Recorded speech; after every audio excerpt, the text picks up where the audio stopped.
Hola, qué gusto que me acompañes este día. En la visión que tuvo Nefi, resultado de su deseo de saber más acerca de las cosas que su padre les había enseñado, leemos algunas cosas muy interesantes.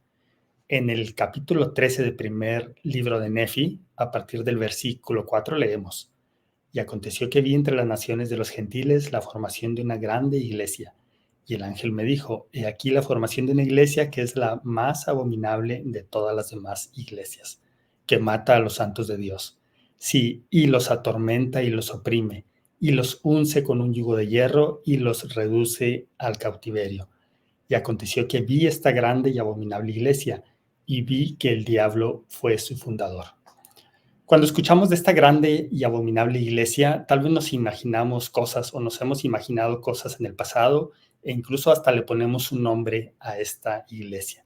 Sin embargo, al respecto, el presidente Oaks nos enseñó lo siguiente: debido a que ninguna denominación religiosa, ya sea cristiana o no, jamás ha tenido dominio sobre todas las naciones de la tierra o el potencial de llevar a todos los santos de Dios al cautiverio, esta grande y abominable iglesia debe ser algo mucho más generalizado y extendido que una sola iglesia, según entendemos ese término hoy día. Debe ser cualquier filosofía u organización que se opone a la creencia en Dios. Entendiendo que Satanás es el padre y fundador de toda filosofía y de toda organización que se opone a la creencia en Dios, entonces podemos entender que al seguir a Satanás, y haciendo alusión a las palabras del versículo 5 de este capítulo 13, dice: mata a los santos de Dios. Y esto definitivamente no se refiere a una muerte física, se está refiriendo a una muerte espiritual. Dice que también los atormenta y los oprime. Esto puede significar que les inflige dolor y desesperanza. La tercera cosa dice: los unce con yugo de hierro. Esto significa que Satanás nos quiere poner a su mismo nivel o quiere que caminemos junto a él. Y finalmente dice: los reduce al cautiverio. Esto lo podemos entender como una privación de la libertad, pero de la libertad de actuar. Y todo esto es evidentemente consecuencia del pecado. En el versículo 9 del mismo capítulo leemos: y también por motivo de las alabanzas del mundo, destruyen a los santos de Dios y los reducen al cautiverio. Y en la perla de gran precio en el libro de Moisés, en el capítulo 4, versículo 4, hablando de Satanás, dice: y llegó a ser Satanás, sí, el diablo, el padre de todas las mentiras, para engañar y cegar a los hombres y llevarlos cautivos según la voluntad de él, sí, a cuantos no quieran escuchar mi voz. Al respecto, del elder Quentin L. Cook dijo lo siguiente: el apartarse de la adoración del Dios verdadero y viviente y adorar a dioses falsos como la riqueza y la fama y el participar en una conducta inmoral e injusta ocasionan el cautiverio en todas sus manifestaciones insidiosas. Estas consisten en el cautiverio espiritual, físico y mental, y a veces traen destrucción. Entonces, ¿de qué forma podemos evitar la cautividad o escapar de ella si es que estamos o sentimos que estamos de alguna manera cautivos? Repasando nuevamente el versículo 4 de Moisés 4, en donde dice: para engañar y cegar a los hombres y llevarlos cautivos según la voluntad de él, sí, a cuantos no quieran escuchar mi voz. Por lo tanto, podemos entender que si escuchamos la voz de Jesucristo, entonces estamos de alguna manera protegidos en contra de ese cautiverio o en contra de las garras de Satanás para lograr tenernos cautivos. Veamos lo que dice el presidente Russell M. Nelson al respecto, porque quisiéramos entender qué significa escuchar al Señor o escuchar su voz.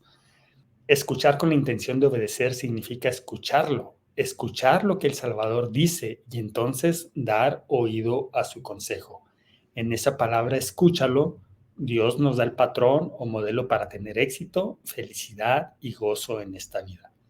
Debemos escuchar las palabras del Señor, prestar atención a ellas y dar oído a lo que Él nos ha dicho. Al tratar de ser discípulos de Jesucristo, nuestros esfuerzos por escucharle a Él han de ser cada vez con mayor intención. Se requiere un esfuerzo consciente y constante para llenar nuestra vida diaria con sus palabras, sus enseñanzas, y sus verdades. En ese mismo discurso, el presidente Nelson nos da 4 consejos de cómo podemos escuchar al Salvador. Primero dice, podemos acudir a las Escrituras. Y él explica, porque en las Escrituras aprendemos más de Jesucristo, aprendemos más de su misión y de su sacrificio expiatorio, y aprendemos más del plan de Dios para nosotros.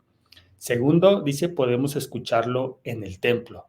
Y él habla de un poder adicional que nosotros recibimos cuando acudimos al templo. Es el mejor lugar de enseñanza para nosotros en cuanto a las cosas del plan de Dios. El tercer consejo que nos da es que podemos escucharlo con mayor claridad si refinamos nuestra capacidad de reconocer los susurros del Espíritu Santo.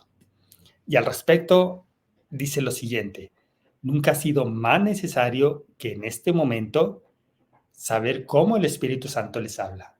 En la Trinidad, el Espíritu Santo es el mensajero. Él les comunicará pensamientos a su mente que el Padre e Hijo desean que reciban. Él es el consolador.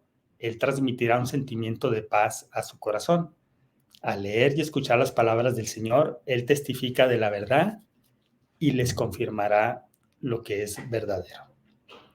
Y el cuarto consejo que nos da para escucharlo dice, lo escuchamos al dar oído a las palabras de los profetas, videntes y reveladores. Dice el presidente Nelson, ¿qué sucederá si escuchamos, prestamos atención y damos oído con mayor intención a lo que el Salvador ha dicho? Y lo que está diciendo ahora a través de sus profetas, yo les prometo que serán bendecidos con poder adicional para lidiar con la tentación, las pruebas y la debilidad. Les prometo milagros en sus matrimonios, sus relaciones familiares y sus trabajos diarios. Y les prometo que se incrementará su capacidad para sentir gozo, aun si aumentan las turbulencias en sus vidas. Ahora, si vamos nuevamente al libro de Mormón, ahora en el capítulo 15 de primer Nefi, podemos recordar que los hermanos de Nefi le expresan que ellos no entendieron nada de lo que su padre les enseñó. Ellos le dicen, ¿qué significa la barra de hierro que nuestro padre vio que conducía al árbol? Y les dije que era la palabra de Dios y que quienes escucharan la palabra de Dios y se aferraran a ella, noten aquí cómo nuevamente vuelve a hablar de la palabra escuchar. A quienes escucharan la palabra de Dios y se aferraran a ella, no perecerían jamás, ni los vencerían las tentaciones, ni los ardientes dados del adversario para cegarlos y llevarlos hasta la destrucción. Por tanto, yo, Nefi, los exhorté nuevamente a que escucharan la palabra del Señor. Sí, les exhorté con todas las energías de mi alma y con toda la facultad que poseía, a que obedecieran la palabra de Dios y se acordaran siempre de guardar sus mandamientos en todas las cosas. En cuanto a la parte de escuchar, me parece que ya está muy claro cómo el presidente Nelson nos ha enseñado a llevar a cabo esta práctica de manera activa. Ahora, respecto a la parte de aferrarnos a la palabra de Dios, el elder David A. Bednar dijo lo siguiente: permítanme sugerirles que aferrarse a la palabra de Dios implica, número 1, recordar, honrar y fortalecer la conexión personal que tenemos con el Salvador y su Padre mediante los convenios y las ordenanzas del Evangelio restaurado. Y número 2, con espíritu de oración, de manera diligente y constante, utilizar las Santas Escrituras y las enseñanzas de los profetas y apóstoles vivientes como fuentes de verdad revelada. Ahora, también nosotros podemos optar por seguir el ejemplo de Jesucristo.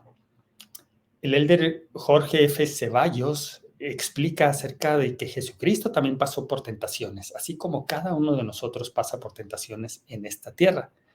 Y él pregunta, ¿cuáles fueron algunos de los factores que ayudaron al Salvador a estar preparado para ese momento crucial?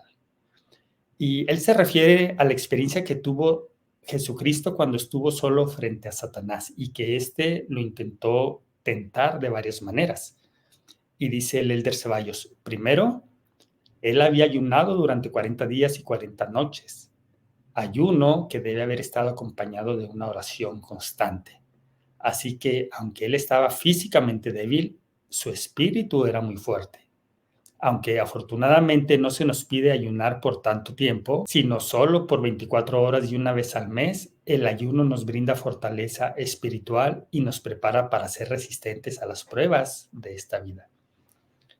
En segundo lugar, en el relato de las tentaciones a las que fue sometido el Salvador, vemos que él siempre respondió a Satanás teniendo las escrituras en mente, citándolas y usándolas en el momento adecuado. ¿Cómo podemos resumir esto? Ayuno, oración y escrituras. Si hacemos que estos tres elementos sean una parte constante en nuestra vida, entonces, tal como el Salvador, podremos estar preparados para librarnos de esa cautividad. Mi invitación para ustedes esta semana es la siguiente: evaluar en qué posición estamos ante el Señor y ver si estamos en alguna de las dos siguientes. 1, ¿lo estamos escuchando activamente? O 2, ¿estamos cautivos o en peligro de quedar cautivos por Satanás? Si lo estamos escuchando activamente, solamente tenemos que continuar de esa manera. Pero si podemos detectar durante nuestra reflexión que estamos cautivos o en peligro de quedar cautivos por Satanás, sigamos los consejos que hemos aprendido hoy de Nefi y del presidente Russell M. Nelson. Nos vemos la próxima semana.